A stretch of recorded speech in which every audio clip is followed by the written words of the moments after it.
It has been a bruising campaign for the four Republicans who want to be their party's nominee for Illinois governor. The winner in Tuesday's primary election will take on the Democratic nominee in November. The stakes are high, with the state's credit rating the worst in the nation, just one of many crucial issues. Tonight is the final televised forum before next week's election. Joining us in the studio are members and guests of the City Club of Chicago. The City Club is the sponsor of tonight's forum. Joining us in the order they appear on the ballot are the candidates running for the Republican nomination for governor. They are Bill Brady, a state senator from Bloomington. He served in the Illinois House beginning in 1993 and in the Senate since 2002, where he is an assistant minority leader. Mr. Brady was the Republican nominee for governor in 2010, but lost to Governor Pat Quinn. Illinois Treasurer Dan Rutherford, he was elected to that post in 2010. Before that, he represented Pontiac in the Illinois House beginning in 1993 and was elected to the Illinois Senate in 2003, where he served as an assistant minority leader.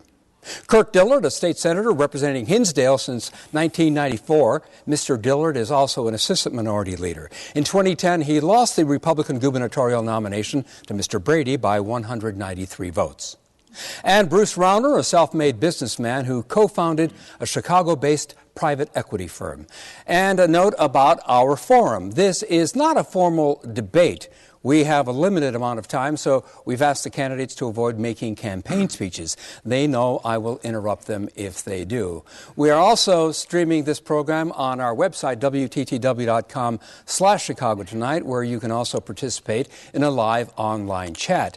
And our political reporter, Paris Schutz, is also live tweeting at WTTW using hashtag ILGOV. And let's begin. Mr. Rauner, you've described union contributions to candidates as, quote, bribes, but according to published reports, you gave $300,000 in campaign contributions to a candidate for governor in Pennsylvania, and after he won, you wound up getting an extra $125 million in Pennsylvania pension business. How is that different? In that case, I had donated to Ed Rendell, as I had to the governors, the mayors in Chicago, to develop a relationship with them around school reform, education reform. It's a big issue for me and my wife. We've been dedicated to that for decades. And Ed Rendell and I developed a relationship working around topics of school choice, charter schools, vouchers, et cetera. And the Pennsylvania state pensions had been investors in our firm for years, a number of funds prior, and they invested. That, but you can see, can't you, how someone would say, okay, he gave $300,000 to the guy who won the governor's office. Next thing you know, he's getting an extra $125 million in pension business. Yeah, and the decision to invest in our subsequent fund that predated the donation, there was no tie-in. We never discussed pensions at all. It was all about school choice, and we'd had years of great performance with the state of Pennsylvania. We'd more than doubled the stock market returns for many years. They'd been in every fund, and there was no change in their behavior. They just invested the same amount in every fund that we raised. All right. Mr. Brady, for the second time, conflict of interest questions have come up about you. You voted for tax subsidies that helped your family real estate investment in Gibson City. That's not true, Phil. You said at the time that at the time of the vote that your mother owned the land, not you, so you didn't benefit personally. No, that's not right. Well, straighten me out then. The land was sold, Phil, and the vote was afterwards. It was 5 different TIF extensions. TIFs are in place. And my mother had sold the land, and this was to extend the TIF so they could build a senior citizen center in Gibson City, as well as 5 others. But it's completely inaccurate to say that my mother owned that land at the time. But wasn't there the expectation that TIF district... There was not an expectation that would happen? I mean, that's one reason why she sold the land for so much more than she bought it. No, Phil, you're wrong. The TIF was in place. It was up to the new owner to get it extended. It was approved by every government body. All right, thank you very much. Dan Rutherford, the polls show you running last, and in recent debates you have not been the focus of discussion and are perceived by many at this point to be a non-factor. Has there been any pressure on you to drop out of the race? Well, if I was a non-factor, I wouldn't show up here and spend my evening with you, Phil. The fact of the matter is that I still have a strong belief. I have a very strong belief in what Illinois should be, and if my being here helps keep these gentlemen a little bit more focused on what I believe Illinois should be, I'm going to do it. With regards to my supporters out there that have been helpful, and they want to see us go through and advocate those things, I'm going to continue to do that. And I got to be candid with you. I mean, I've had a pretty rough 6 weeks. There's not one person out here in this audience that doesn't know how bad my 6 weeks have been. Describe what it's been like. Hasn't been good. And And with that regard, I'll tell you candidly, too, it's a part of standing up, being strong, looking you in the eye, and looking the cameras in the eye about where I see Illinois wanting to be. And that's the kind of character that I want to leave this race with. Kirk Dillard, you've received union endorsements and union money. Respond to charges that, as a result of that, you will not be able to stand up to the unions, will you? Well, that's ridiculous. I mean, I've always had some union support. My father was a teacher. My children go to public schools. I'm not for a progressive income tax, and no group, Phil, from me, has received any promises or are going to get everything they want. And yet the some state's of got this to union live within support its is means. unprecedented. From some of the groups have never taken the step of endorsing a Republican in a primary for governor. I've always enjoyed support of teachers. I have a long history with teachers. My father was a public school teacher. The operating engineers, which have strongly supported me, support me because they know that I'm the best candidate to get our economy moving. And that union is about half Republican primary voters. The Illinois Education Association, the Suburban and Downstate Teachers Association, probably has a third of their members that take Republican primary ballots. But Phil, I have broad-based support. That's why I'm the one that's electable. The Republican Assembly of Lake County, which is a conservative group, I think you're segueing into a campaign speech. Let me interrupt. Broad-based support. Okay, got it. And we have a viewer who posted this question for Bruce Rauner on our website, and the question is: explain the difference between citizens joining together via their union affiliation to gain access and influence legislation or other governmental policy, an activity he describes as, quote, bribery, and wealthy individuals supporting political action committees or directly supporting candidates in order to gain access. Kind of a variation on the first question I asked you. Yeah, it's a difference of gaining access versus influencing decision about a special financial arrangement. Government union bosses, and it's not different from the private sector. Private sector unions, they're out there competing in the marketplace, and they have a countervailing force. Public sector unions, there's no countervailing force. They are organized against the public good. Even Franklin Roosevelt, the most powerful Democratic president and the most pro-union president in American history, was concerned and was against government union power because he said it's organized against the public good. When government union power can influence politicians in the contract negotiations for pensions, for pay scales, for health care, it's a direct financial incentive in effect is a bribe with someone to cross the negotiating table. Quick response from Mr. Dillard, who has received these, quote, bribes. Phil, I was the sponsor of the work rule changes for McCormick Place. So, I know how to negotiate and be tough with unions. I voted for pension changes for mass transit drivers. They're public union workers, and we've got to live within our means. And, I'm somebody that will negotiate only with the kinds of monies that the state has, and I can certainly tell unions no. Are you insulted by the characterization of those donations as bribes? Absolutely. I mean, you look at my record, it's not me, it's really Bruce Rauner that has the long history of pay-to-play activity. I mean, he's clearly an insider that has benefited from, you mentioned Ed Rendell. The Philadelphia Inquirer certainly has a different view of Mr. Rauner's $300,000 contribution. And I haven't heard it. What is that view? Anybody can go look at it. All it's right. online, and it's a view that they were astonished with the pay-to-play activity. All right, Mr. Rauner, a quick response to that before we move on. Yeah, in fact, they did a subsequent follow-up article and found that there was really no connection and no issue. And my relationship with Ed Rendell's around school choice, and it was really about his role at the DNC. It's really not about him being governor. But let's clarify your stand on unions. According to the Tribune, one of your admirers has said you have real contempt for the labor movement. Do you? And not at all. I am not anti-union. This is spin of my opponents trying to undermine our campaign. This is one of your admirers, reportedly. It's and someone who disagrees with me on this point. I believe government union power, unchecked, where it's financially power and influencing our politicians, is what's led to our pension problems. It's led to our debt, our deficits, our spending problems, and it's hurting workers in Illinois, truck drivers, factory workers, maintenance workers, plumbers, electricians. They're suffering with high unemployment, high taxes, high cost of living, losses of jobs because of the power of the government unions to influence politicians to get special financial transactions. That's wrong, and we've got to change that. All right. Well, let's move on. My understanding, based on the research, is that except for Mr. Dillard, all three of you have outright said that Illinois residents have the right to own assault weapons. Besides a target range, when would it be appropriate for a citizen to use an assault weapon? Dan Rutherford? Target range. Aside from that? Sport. Sure, and they should have the right to own it. What kind of sport would involve an assault weapon? Target shooting.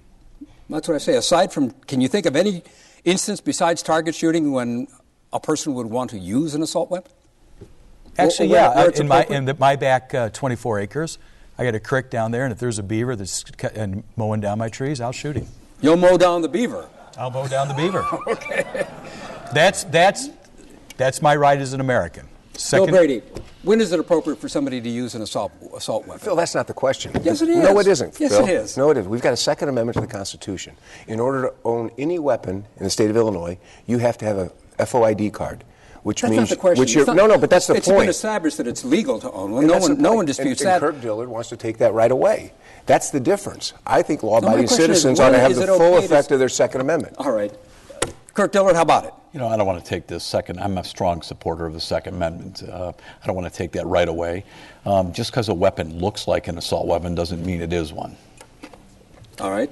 Bruce Rauner, when is it appropriate for somebody to use an assault weapon? Well, it'd be up to the owner, and I do think it's target practice or use of on their property to as they choose fit. It is a constitutional right, and we've got to be respect that fact. I was just wondering if any of you could think of an instance besides that pesky beaver when it would make sense to use an assault weapon. That's all. Okay. Let's move on. Mr. Rauner, you've been asked several times about how your daughter got into Peyton Prep, but the larger question might be, why would your family take a spot in a Chicago selective enrollment school when, living in Winnetka, she already had a spot at New Trier, one of the best high schools in the country? We'd bought in a condo, bought a home downtown. We're living downtown for the majority of our time, back and forth with Winnetka. And my wife had taken over a new job as CEO of an organization, and we were looking at school options. And Walter Payton was a great school. She applied, and highly qualified, straight A's, perfect test scores, 100%. She had the option of staying in Winnetka. Sure, yes? Sure, absolutely. Here's the important issue. My wife and I have been committed to school reform in Chicago for decades. And both with our time and our financial resources, we believe all parents should be entitled to school choice. And we've been driving that through charter schools, vouchers, merit pay for great teachers. We're very engaged in the Chicago public schools, and we want every parent in Chicago to have school choice. Speaking of driving, you have 9 houses. What address is on your driver's license? Winnetka. Winnetka? Winnetka, Illinois. Okay. Why is that? If you're living in, where do you live? That's our primary residence. Sometimes we're downtown in Chicago, sometimes we're in Winnetka.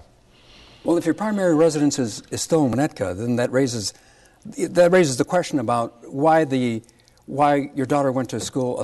It would make sense, I suppose, that if you're living in Chicago, you'd want your daughter to go to a Chicago school. If you were living in Winnetka, how come?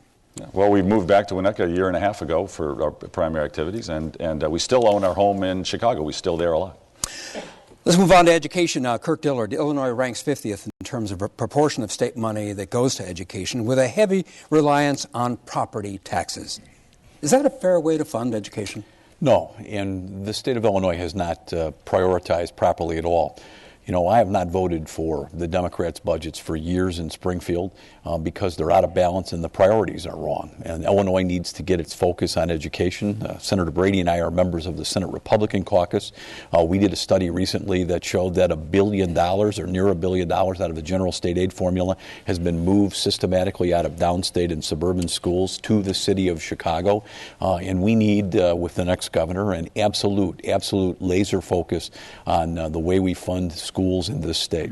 Dan Rutherford, how about it? Is that a fair way to fund schools? If your question is in regards to property taxes, no.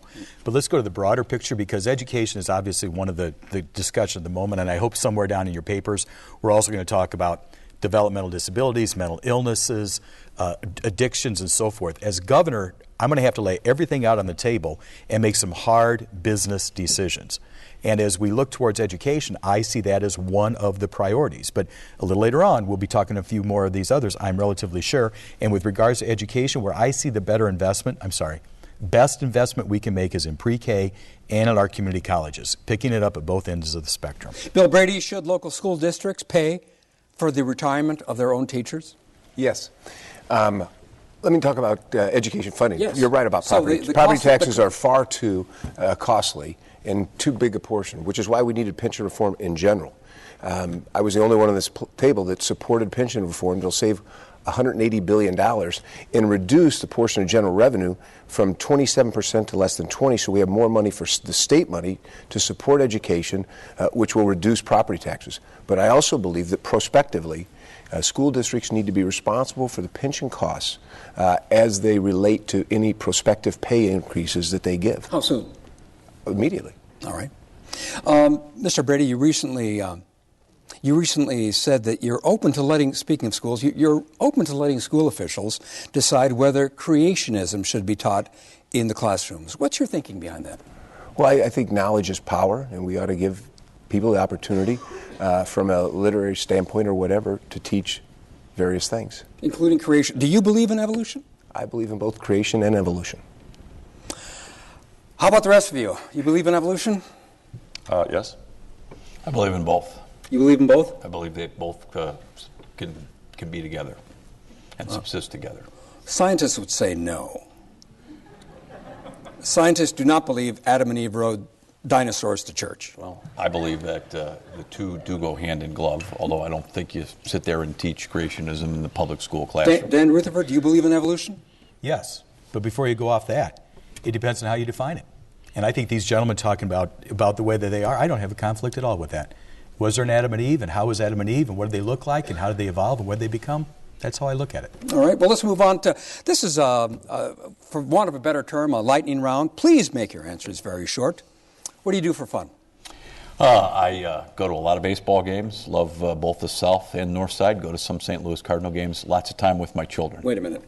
You love both the North and South Side? I love baseball, Phil, and I won't say which side plays better baseball. What real baseball fan roots for both the North and the South Side? I split season tickets to both with different friends when we don't talk about the North and South Side with each other. Bruce Rauner, my understanding is that you have tickets for both, too. Again, what true baseball fan roots for both the Cubs and the Sox?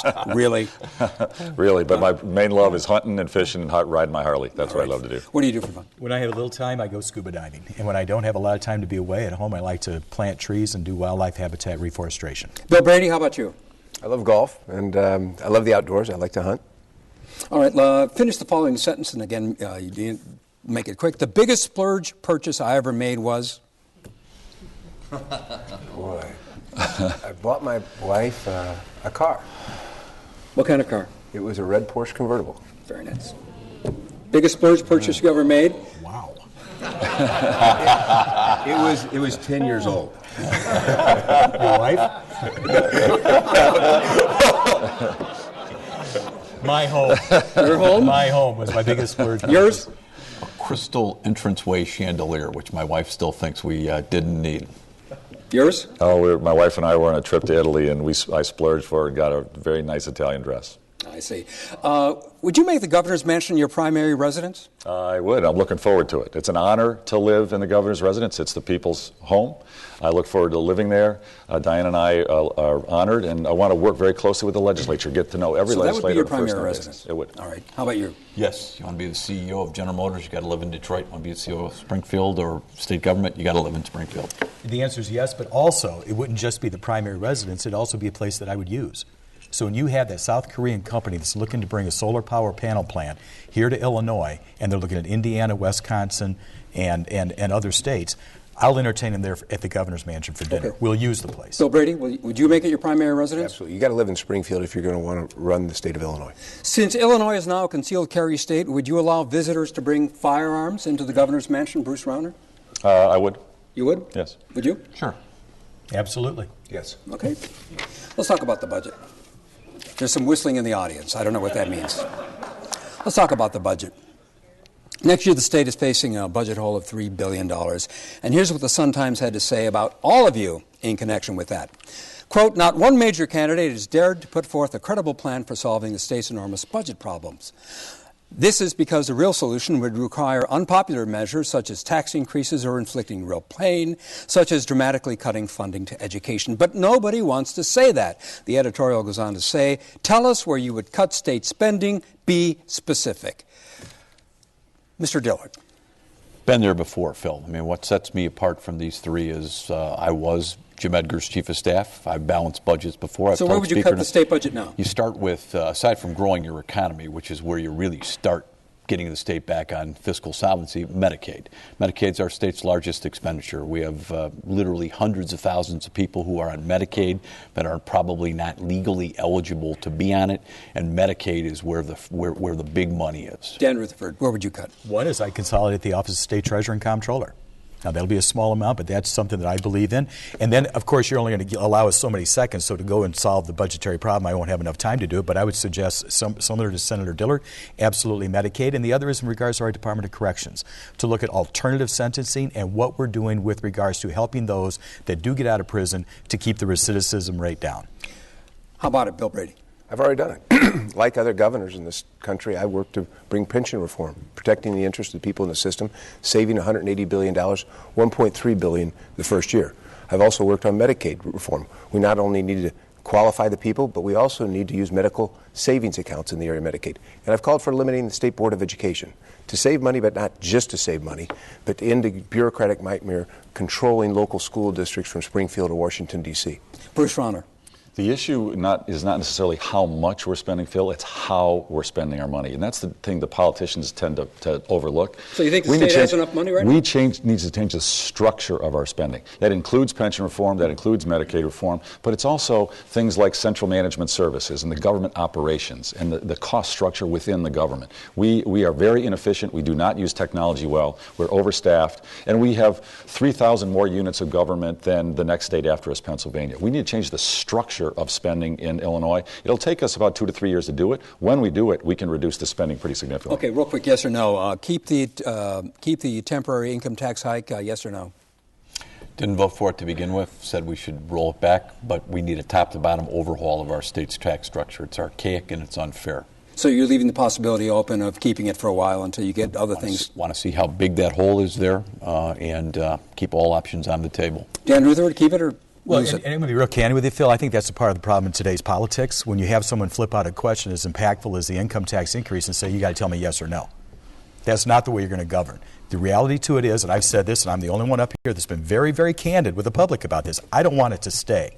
But I may need to have some form of revenue, temporary, to be able to put together a financial package unlike what they did in 2011. It depends on what's going to happen before January 2015, before I get to be the governor, before I can tell you that yes or no. Bill Brady? Eliminate it. Kills jobs. We need to realize that we've got to bring jobs to Illinois. That income tax kills jobs. I'm the only one who's unequivocally said under no circumstances will I extend any part of it. It's the same problem Kirk Dillard has when he takes an endorsement from AFSCME, who wants a progressive income tax, who wants to keep the increase in tax. He has to answer to two masters. It's clearly not something the Republican Party wants. Two masters, Kirk Dillard? You know, I'm not for a progressive income tax. I didn't vote for that tax to begin with, and I'm the one of the three here, or four of us here, that's most likely to be able to fix this problem, as I've done before, without any type of tax increase. But we do need a top-to-bottom overhaul of our state's tax structure, and we're going to do that. What would you do with the temporary income tax hike? We've got to roll it back. Here's the issue, Phil. Again, the issue to fix our fiscal problems, we can't tax our way out of our problems. We can't raise rates to solve our problems. We'll enter into a death spiral, which we already have begun in recent years. We need to grow our way out of our problems. Growth generates tax revenues. We've got to become pro-business and pro-job creation. And yet, if you look at the... nobody seriously believes that economic growth is going to make up the difference. I mean, you look at the studies, nonpartisan objective Phil, studies. You do? There's no question. You look at states like In Florida. and of itself. You look at states like Florida and Texas, they don't even have a personal income tax. Florida and Texas do not have taxes. Florida relies on tourism, not state income taxes. They rely on tourism, and Texas relies on energy. They've got agriculture. They've got industries. They're bringing young people to their state because that's where they want to work, because they don't want to be saddled with a 5% tax the rest of their life. Those states are flourishing. And if you don't realize that we've got to move from the dark ages of overtaxing our people if we're going to grow, then you're going to lose, or Illinois is going to lose. We have to have a bold initiative here. That's why we need a long-term plan. Long-term, to cap government spending and use that money to pay down the income tax to eventually eliminate it, so we can be like growing, prosperous, large states. You know, we're in that sphere of large states. We're one of the top 5 states in the nation. Those two states are doing what's right for the people. They're growing, and we need a governor who's going to do what's right for the people of Illinois. According to the nonpartisan Federation of Tax Administrators, even with the temporary rate hike, Illinois is about average in the overall tax burden on its people and businesses. It's even slightly less than Wisconsin and Indiana. Is that the least bit persuasive to those of you who want to get rid of it? The income tax is a lost leader, Phil. What it does is it drives people out of state. There's other ways to raise tax revenue. But when you have such a high rate, the highest corporate income tax in the nation, a high personal income tax, it's a lost loser. We're losing people because of it. There's other ways to raise revenue by creating a better economy. Creating a better economy not only raises revenues in other ways, but it also diminishes the demands on government spending, which is a double win. Every 100,000 jobs we bring to Illinois is over $1 billion in positive effect to the bottom line of the budget. That's the kind of thinking we need to adopt. You mentioned the tax rate on corporations, and you've all campaigned about the cost of doing business in Illinois. Yet, state revenue figures show that only about a quarter of Illinois businesses pay state income taxes, and those who do don't pay much. Corporations amount to less than 10% of total revenues flowing into state coffers. That's a burden that's passed on to individuals. Are you okay with that? No, and I'm going to do three things, not on the day I'm sworn in as governor, but the day after I'm elected. Number one, we're going to have a blue ribbon panel of taxpayer-friendly groups, businesses small and large, to rewrite our archaic tax structure. Number two, I'm going to make my Lieutenant Governor, Jill Tracy, whose family employs 2,000 people in Illinois and knows what it's like to have to compete against the rest of the Midwestern states, be known as the repealer. She's going to travel this state up and down to get rid of superfluous and unneeded regulations that stifle economic growth. And I'm going to call an emergency job summit immediately and have guys like Bruce Rauner and others on this panel to try to figure out how about the issue of how much taxes corporations are paying now? Well, you know, our corporate income tax, I saw a man today who works for the Chicago Mercantile Exchange at the Arlington Heights train station. You know, when they paid a sixth of our corporate income taxes, something's unfair about that, Phil, and we need a top-to-bottom overhaul. You know, it took Mike Madigan 42 years to say maybe we ought to reduce our corporate income tax. Maybe we shouldn't have one. But that's what this panel is going to look like. 3/4 of corporations wind up paying no income tax. Is that okay? Phil, business owners make decisions based upon predictability and their sense of the future. Business owners are looking at Illinois and saying Illinois does not have a good financial future, and they don't want to be stuck here picking up the tab for the wasteful spending, the corruption, the self-dealing going on in Springfield. They're leaving. We have the highest unemployment rate in the Midwest, worse than Michigan, Phil. There's no excuse for it. We should be kicking the tails of all the other states around us. They can see that we're mismanaged. They can see we're corrupt. They can see where the trend line's going. Our taxes are going to go up unless we do a transformation, which is what I want to lead. Bill Brady, are corporations paying their fair share of taxes, I guess is what I'm asking. Well, the point is, if we overtax them, they leave, and then we lose the income taxes. One of the reasons I fought so hard to reform the way we tax organizations like the CME is, if we lose the Chicago Mercantile Exchange, some of the highest personal individual income earners, because we overtax them corporately, we lose all the personal income taxes. We lose the property taxes. People have to think beyond the scope of just the one thing.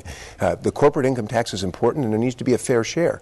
But you have to realize we make money in other ways, personal income tax and others, that we wouldn't make if those corporations packed up and left because we didn't realize we live in a competitive environment. Dan Rutherford, are corporations paying their fair share? I think there should be a review of it, but let's think about what a corporation is. When it makes money, it just doesn't hold it and then, keeps holding it.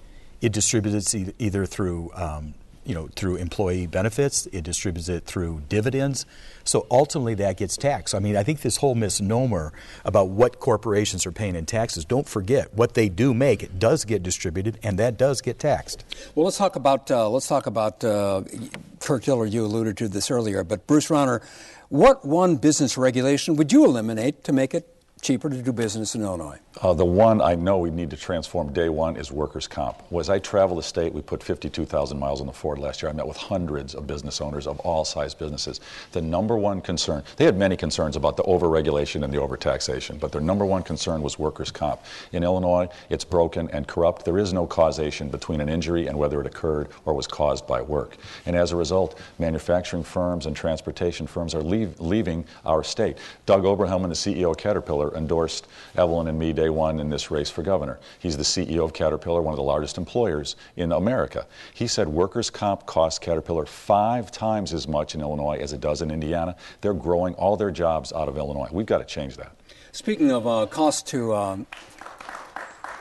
Speaking of your running mate, we had her on we had all of your running mates on the other night, and presumably one of the issues that's near and dear to the four of you is tort reform, and yet your running mate filed a lawsuit. She slipped and fell. She filed a lawsuit against the city of Wheaton, where she's now a city council member, against Metra, against the Illinois Prairie Path Association, and 6 or 7 agencies. Is that troubling to you? I don't know the facts of her case. I know that she's a great public servant who believes in free enterprise and limited government and low taxes, and she and I really are aligned on education reform. That's how we teamed up. She wants parents empowered for school choice. Well, let's get back to the issue of business regulations that you would eliminate. Bill Brady, how about it? Is there a business regulation that you think is particularly onerous? Well, I'm a small businessman, and the people that I work with in that business tell me that workers' compensation is the biggest burden on their backs. We did some reforms that helped with the health care costs, but we didn't do the number one, which is causation. We've got to tie the workplace injury to workers' compensation if it's caused. But there's something else I think we need to consider, and that is a broader perspective of overall health care. Right now we insure health care at the work comp level, at the automobile level, at the general health care level. And it seems to me a waste. And I want to create a system that's going to create efficiencies and effectiveness so businesses and consumers have the power of purchase to come in and buy a collective program. But causation is the biggest single principle we need to bring to the work comp reform. It works in other states. It protects injured workers, but it keeps rates low enough where businesses want to invest in jobs. Dan Rutherford, anything other than workman's comp that you'd look at? That is a priority. I think I concur with these gentlemen. That is the number one priority for Illinois. Kirk Dillard, you talked about you talked about some of your concerns about business. Anything else come to mind right now in terms of causation of workers' comp? I said last week that if the Democrats want cooperation on things, they must do that day one. That's my number one thing. I've already said that Ms. Tracy, my lieutenant governor, will be the repealer. In Kansas, they received or repealed 500 different laws and regulations when they went through this repealer process. And then last but not least, Phil, yesterday the county chairman of the 4 counties that border Wisconsin all endorsed my candidacy because they thought I was the best person with my vision to make us competitive against Wisconsin. All right, let's go into a second lightning round. And again, the first few are yes or no, and I think we already touched on this. But for the record, Bill Brady, would you support a progressive income tax, yes or no? No. No. No, in spite of those union endorsements, Bill. No. Illinois is one of only 3 states that taxes no retirement income. Do you think Illinois should tax retirement income? Bruce Rauner? What I'd recommend, I don't have a position on that yet. What I would recommend we do is look at our entire tax code in Illinois, look at every tax and every tax base and every rate, and then compare ourselves to other well-run states that we compete with, both in the Midwest and around the country. Look at what we tax, what we don't tax, and at what rates. The critical thing is we've got to reduce the overall tax burden, the overall spending burden, and make our tax code as pro-growth as possible, because the real answer to our financial problems is growth. How about it? Taxing retirement income, yes or no? No. Dan Rutherford? I'd have it as a part of a discussion, perhaps over a certain amount, but have it be a part of an overall discussion. Bill Brady? Absolutely not. This is another case where you got to look at the unintended consequences. One of the few ways we're able to keep our retirees here is we don't tax their income. If we tax their income, they leave. When they leave, they take their property taxes, they take their consumption taxes, they take their utility taxes, they take their gas taxes. It's a real drain on our economy in the overall effect. We've got to realize you cannot tax more than what we're doing now. We're losing revenue, we're losing jobs, we're losing people. We don't need any more new taxes. Let me stay with you. Would you support the independent drawing of legislative maps, yes or no? Absolutely. We need to draw fair maps. Right now we've got politicians drawing maps to serve their own interest. We need a nonpartisan group drawing those, computer-generated, to represent the community's interest, not the politician's interest. Dan Rutherford? If you are suggesting the constitutional amendment is looked to be put on the ballot with regards to drawing the maps, yes. Kirk Dillard? Work with the League of Women Voters. I've always been for a fair map proposal. Politicians shouldn't be drawing their own maps. Bruce Rauner? I strongly support redistricting reform, but I think an even more important reform is term limits, and that's the reason we're leading a referendum to get it on the ballot in November. We've already collected 300,000 signatures, 8 years and out for everyone in the legislature. That's critical, too. Let's stay with you, Bruce Rauner, and the next question has to do with Mike Madigan has proposed the state chip in $100 million for the Obama Presidential Library. Would you support that? I don't know. I'd have to look at where that money's coming from. the state. My concern is how is that impacting the deficit we've already got? I don't have a view on that right now.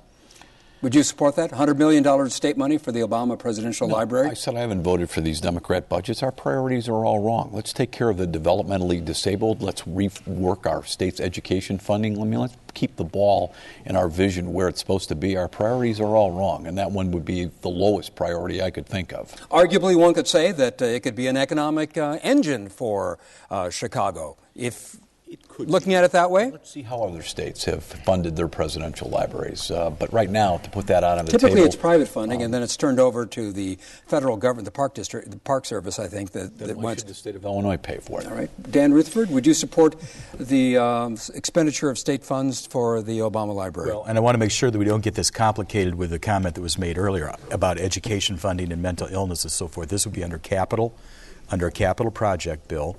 And do you know what? To be very candid with you, I would be open to looking at what type of capital project participation to bring a presidential library here. Now, that doesn't mean that it's an absolute yes at the $100 million, but I think it is something that will be beneficial for Americans and beneficial for tourism here in this state. And I didn't even vote for Barack Obama. How about it? Well, let me be careful. This isn't an endorsement for Barack Obama like Senator Dillard. Careful, I may use it against you. And I hadn't voted for him either. When he ran, when he endorsed him in his And notice first run. we said no loudly. But I'd like to see it here. But I don't think Mr. Obama or President Obama and Mrs. Obama are going to have any trouble raising enough money to bring it here to Chicago. All right. Looking at your political life, your campaign, biggest regret, Dan Rutherford? How much time do you have? You know what? I think it was probably bringing in people into places of trust and confidence, and finding that I did not make a good selection. By the way, taxpayers did pay the $27,000 for that investigation. You're not releasing it. You're saying it's on the advice of counsel. Would you ever consider repaying taxpayers that $27,000? If this was a suit that wasn't dealing with the Office of the State Treasurer, yes, but this is dealing with the Office of Illinois State Treasurer. Phil? All right. Kirk Dillard, your biggest regret, politically or in this campaign? When my county board chairman, Bob Schillerstrom, dropped out of the governor's race in 2010, should have gone into court, got a court order to take him off of all the computerized ballots, and I'd be the governor today. Bruce Rauner? Well, I'm not a politician. I don't have any regrets about the process. Well, in your... Do you regret having given that $250,000 to the Peyton Foundation after your daughter got in? Because it made things look a little... Yeah, and you know what? It had nothing to do with it. It was almost 2 years later, and my wife and I have donated many, many millions of dollars to Chicago Public Schools to enable choice for parents in low-income families so they can have options for their kids. Bill Brady? Not nailing Pat Quinn when he spent $50 million of taxpayer money 1 month before the last election. We should have nailed him. He used taxpayer money to turn turnout in Chicago to a level of 50% when the rest of the state was 47%. But for that, I would be governor. Let me stay with you. Even though Roe v. Wade is the law of the land, state legislatures, as you know, have passed laws to limit abortions. What kind of legislation would you like to see regarding access to abortions? Well, I'm pro-life. I'm not ashamed of it. I'm raised Roman Catholic. I firmly believe government has an obligation to protect innocent human life. But we live in a country that is governed by the U.S. Constitution, the Supreme Court, and Roe versus Wade. So a woman has a right to an abortion under any circumstances, and they will have that. But what I'd like to see is my administration work to making sure that those choices are safe, that healthcare facilities are safe facilities for those women. Kirk Dillard? You know, very similar to Bill's. I'm pro-life. I was the sponsor of the parental notice law that is now the law finally after 20 years here. But there's not a lot the governor can do. I mean, it's a federal law. It's a federal system. Yes, but state legislatures have been addressing it, notwithstanding the fact that Roe v. Wade is the law of the land. You know, Phil, this state is in a world of hurt. I mean, my focus is my unique ability to work with the Democrat legislature to get it to live within its means and focused on my plan to make us a destination economy for job creation. And all you guys, whenever you have any of us in a forum, love to always ask the social questions, but that's not on my radar screen. My radar screen is put people back to work in Illinois and get our state's solvency back. Yes, I would imagine that many people who are voting in the Republican primary are interested in your your views on social issues. Dan Rutherford, how about it on the abortion question in terms of what laws you would be interested in passing that would impact or deal with access to abortions? Yeah, I'm not sure that I can give you the specific, but I do think those that are generally around parental notice, which I understand what Senator Dillard had talked about, and also with regards to late-term abortions. How about it? I don't have any issue on or any agenda on social issues. My agenda is very focused on job creation, economic growth, tax reduction, high-quality schools in every school district, and term limits. That's my focus. All right, let's talk about let's talk about pension reform. We've touched on it, but Senator Brady voted for the pension reform law, but he said that when it came time for the rubber to meet the road, the rest of you scattered like cats in a barn. Kirk Dillard, did you scatter like a cat in a barn? Not at all. I mean, think so. Phil, this, and we need real pension reform, but this bill was drafted over Thanksgiving weekend. It was basically, here it is, put up, shut up. It was 300 pages long, and if I learned one thing from Obamacare, it's, you don't vote on a bill and find out what's in it for real later.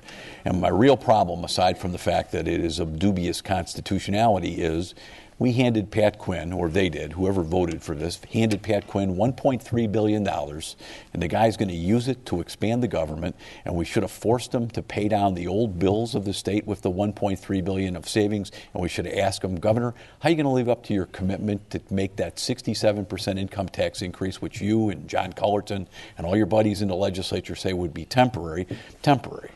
Well, let's stick with the pension law, because even though you voted against this law, you supported proposals very much like it in the past. Some people would say that you were playing to the unions. Were you? Not at all. I mean, the timing of this thing and the way, on Thanksgiving weekend, I called for a 2-day committee of the whole.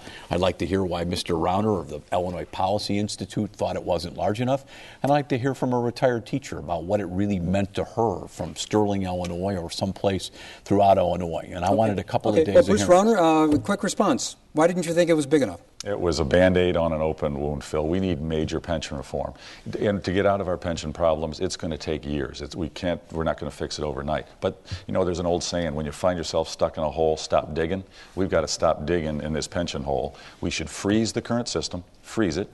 Don't take away anything that was honestly accrued in that pension, but create a second pension system that's more affordable, and for future work, have that be a defined contribution plan, more of a 401k style Bill Brady, plan. you want to defend your support of the bill?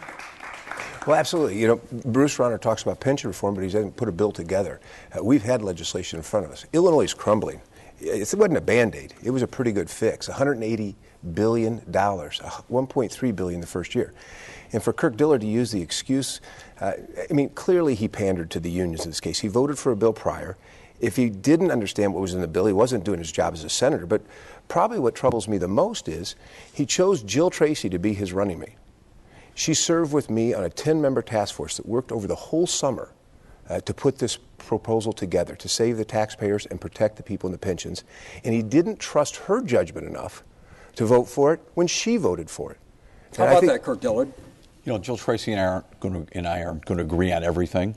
And she was part of the panel, and I think she was on your show and said she felt obligated to vote for it. But Jill and I are on sync on making us a destination economy, but we're not going to agree on everything.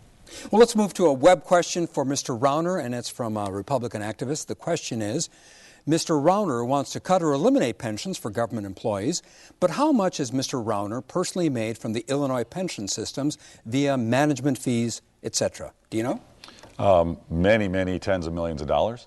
And here's the important point that it's important for taxpayers and government workers to understand. My firm worked for state of Illinois pensions, Wisconsin, Minnesota, many states around America. And while the Illinois pensions were generating returns on average of 7.5%, I believe, over the last 30 years, my firm generated well over double that amount for 32 years. So we we saved taxpayers hundreds of millions of dollars and provided a better retirement for our honest government workers. And I think that's critically important. I'm proud of our track record of that. By the way, what is your employment status with your company? My former investment firm, I left them about 1.5 years ago to go be a public servant, and I've cut all my boards and ties, and I'm completely uninvolved. All right. Kirk Dillard, given how much time the three of you, who have served in public life, have spent in Springfield, and given the leadership positions all of you have had, how are you not part of the problem? Well, I'm the solution. I'm not part of the problem. I explained I haven't voted for a general tax increase in my years in the legislature. I haven't voted for these Democrat budgets. And Phil, Bill and I are members of a super minority. And I'm running for governor because I can't effectuate the kinds of changes that I want in this state as a minority member of the legislature. When I've been in charge of an administration, we have left $1.5 billion surplus. During a recession without an income tax increase, we paid our bills in 17 days. Wall Street, during Governor Edgar's administration, increased the state's credit rating. But most importantly, our unemployment rate was well below the national average, less than half of what it was today. And that's the kind of policies I want to bring and the experience to the office of the governor. Bill Brady, how about it? You've been in Springfield a long time. Why are you not part of the problem in Springfield? Well, I clearly have a record that stands for the taxpayers. I haven't voted for one tax increase. I support cutting the taxes to bring back economic development to this state. Pensions. I haven't voted for one borrowing. Senator Dillard voted for the $10 billion Blagojevich borrowing scam. He also, while he was chief of staff, the 2 years for Jim Edgar, raided the pensions by over $1 billion. I fought against those types of things. I brought pension reform to the state of Illinois. Over $180 billion in meaningful savings. What happens if the court throws that out? I don't believe the court will. All right. Dan Rutherford, part of the problem? No, and I listened to your introduction of me, Bill Brady, and Kirk Dillard. Now, one part of your introduction, did you even mention our private sector experience? Go. Be my guest. I'm going to. Because having been in the General Assembly as a citizen legislator, I'm very proud of that. And out of all those years I had the opportunity to serve, only 2 of those years did I have the opportunity to be in the majority. And you look at those 2 years, what we were able to do, it was impactful. I am proud of my career in the legislature as a citizen legislator, Phil. 25 years with the Service Master Corporation, VP of International. That's the kind of skill set that I will take to be a part of helping fix and solve Springfield. Bruce Rauner, if Democrats, as expected, retain control of the General Assembly, how would you be able to, quote, shake up Springfield, as you said? Well, I look forward to working very closely with the legislature. I've spent quite a bit of time getting to know... Working closely sounds different from shaking up. You know what? To work closely to drive major transformation. We can't just nibble around the edges. We can't just veto a few bills. It's going to be a dramatic transformation. I'm going to work with them closely because legislation needs to get drafted, and I'll push it hard. And I'll get to know every legislator. I know how to negotiate and use leverage. But you also got very significant power in the governor's office. You have executive order ability. You have line item veto, a mandatory veto. You control the checkbook and the spending. You appoint all the key positions throughout the government, so you can put efficiency experts, folks who really have deep expertise on various elements of the government. You also control the contract negotiations with all the suppliers coming into the government. If you've got an agenda and a steel backbone, you can get major transformation done through the power of the governor's office. How about it, Kirk Dillard? If you were to win your party's nomination, if you were to win the office, you would be in all likelihood working with Democratic majorities in both houses. What are you going to do? The Peoria Journal-Star, when it strongly endorsed me over the weekend, talked about my bipartisan skills. I was the chief budget negotiator. The first year, we kept Mike Madigan in session 17 extra days under Jim Edgar until we had a balanced budget. So I've done it before. Wall Street has increased the credit rating. And I will tell you 2 things that Mr. Rauner said here. You do not have that executive order authority. The legislature can reject any executive order under the Illinois Constitution. We're not Indiana. You don't have that authority, and a governor has nothing to do with respect to term limits. It takes a constitutional amendment to do that. But I've worked better than anyone with the Democrat legislature, and I forced it to live within its means, and the result was an unemployment rate below the national average. I passed the first ethics changes in this state in 25 years in history, and I've always been a leader on different kinds of things that have actually shaken up Springfield. Bruce Rauner, in the Tribune editorial board questionnaire, you said that you've had no experience in politics, quote, not even student council. Here's a question we got from the Tribune. Bruce Rauner states that he intends to manage the operations of the state like it's a business. I wonder if Rauner would select an individual with no experience to run a company he owns. Would that be a wise decision? You know what? This is all about leadership, Phil. This is all about team building of outstanding, talented executives, and this is all about driving results and solving problems. That's what I've done throughout my life, throughout my career. Terrific results, team building, solving problems. Springfield is lacking leadership. That's why I'm running. Springfield needs leadership. And my role model for this, Phil, is Mitch Daniels, the former governor of Indiana. He did a terrific job turning around Indiana in an 8-year period. He brought 30 superstars from the private sector, from the business sector, into the state capitol and transformed state government on the spending and the structure and the operations and how money was spent, not just how much was spent. I want to do the same thing as someone here. who's interested in education, some of Mitch Daniels' critics say he severely gutted education and education funding in Indiana. You're somebody who cares about education. You put your money where your mouth is. Absolutely. You want to be like Mitch Daniels? Mitch Daniels transformed education in Indiana, did many terrific things. He pushed charter schools, vouchers, merit pay, modified tenure, and he brought vocational training into the schools. We need to do many of the same things that he did. A quick reaction to those of you who have had experience in the government? Yeah, let's face it. If Bruce Rauner hadn't spent nearly $20 million with his lack of experience, he wouldn't be given a look by any voter in the state of Illinois. He's got $20 million. He's spending it. He's got every right to do that. But we don't know much about him. I'm afraid he's going to run government like Rahm Emanuel or Rod Blagojevich. And I'm really worried about the fact that his only real connections and experience are with Rahm Emanuel. He made him $16 million, same donor base. We really don't need a state that's run from City Hall.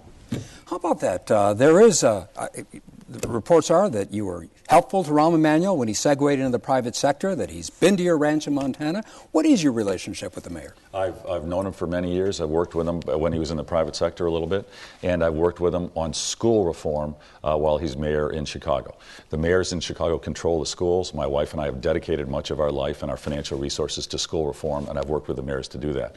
Rahm Emanuel and I know each other. We disagree on most things. He wants a graduated income tax. I do not. He believes in the Affordable Care Act coming out of the federal government. I do not. We fight on most things. That said, he needs true pension reform, not any Band-Aids. He needs a pro-business climate, and he wants school choice and quality schools. And I'll work with any Democrat, any politician, to drive where we have the same similar goals. Kirk Dillard, your concerns about Bruce Rauner and his relationship with the mayor? Well, you know, I'm concerned about his business skills. I mean, Bruce, and I respect that he's made a lot of money, although I think he made a lot of it through pay to play. He's a money speculator. There's a difference between being Jill Tracy and employing Illinois families. I mean, Bruce, Phil, we found out today there's another scandal in his background with Mellon Bank.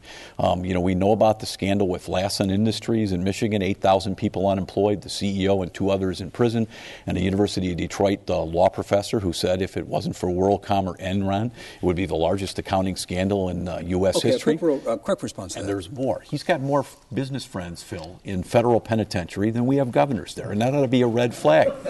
Quick response from Mr. Rauner. When you finance 400 companies, very rarely but occasionally, some executives behave badly and they need to be prosecuted and sent to jail, and we cooperated with that. Our track record of success in business is fantastic. We did a great job for our investors, and I'm very proud of our track record of building great businesses. I assume all of you would support the party's nominee. But if you had to vote for someone other than yourself, who would that be? And please name someone. Don't dance around it. Bill Brady. I haven't thought about it. I'm going to win. Okay, but you're dancing, and you're a good dancer. You're right. All right. Dan Rutherford. I'd vote for Steve Kim, my lieutenant governor. Kirk Dillard. I'd vote for Dan Rutherford, just like I told you 4 years ago I would have voted for Jim Ryan. If I'm going to answer this, I'm going to say Bill Brady. All right. Very interesting. You sure you don't want to reconsider? I'm going to take Bruce's endorsement. Gentlemen, that's where we'll have to leave it. I appreciate your participation, all of you. But wait a minute, Bruce Rauner, my understanding is you're not going to stick around and talk to reporters afterwards. Is that what you're going to do if you're elected governor, not talk to the press who communicates to the public?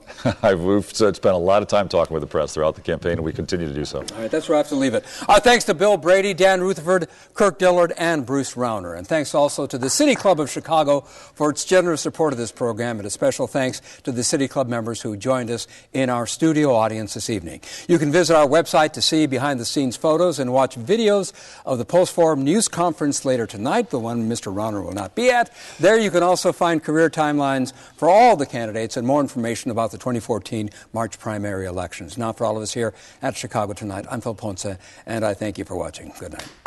Round of applause.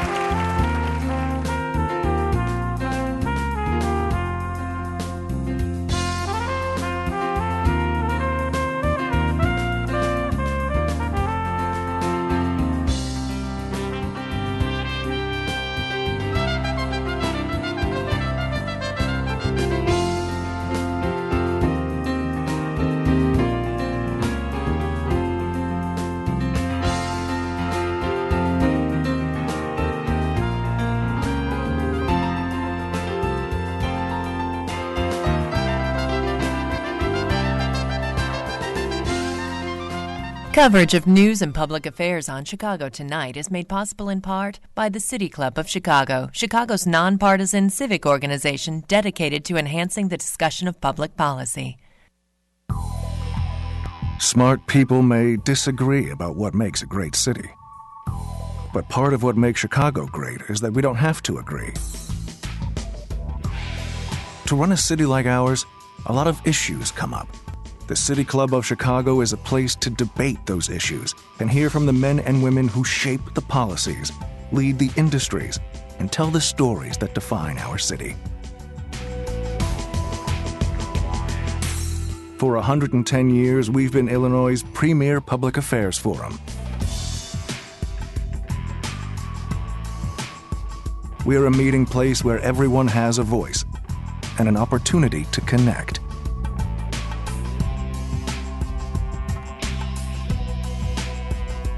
For the free and open exchange of ideas.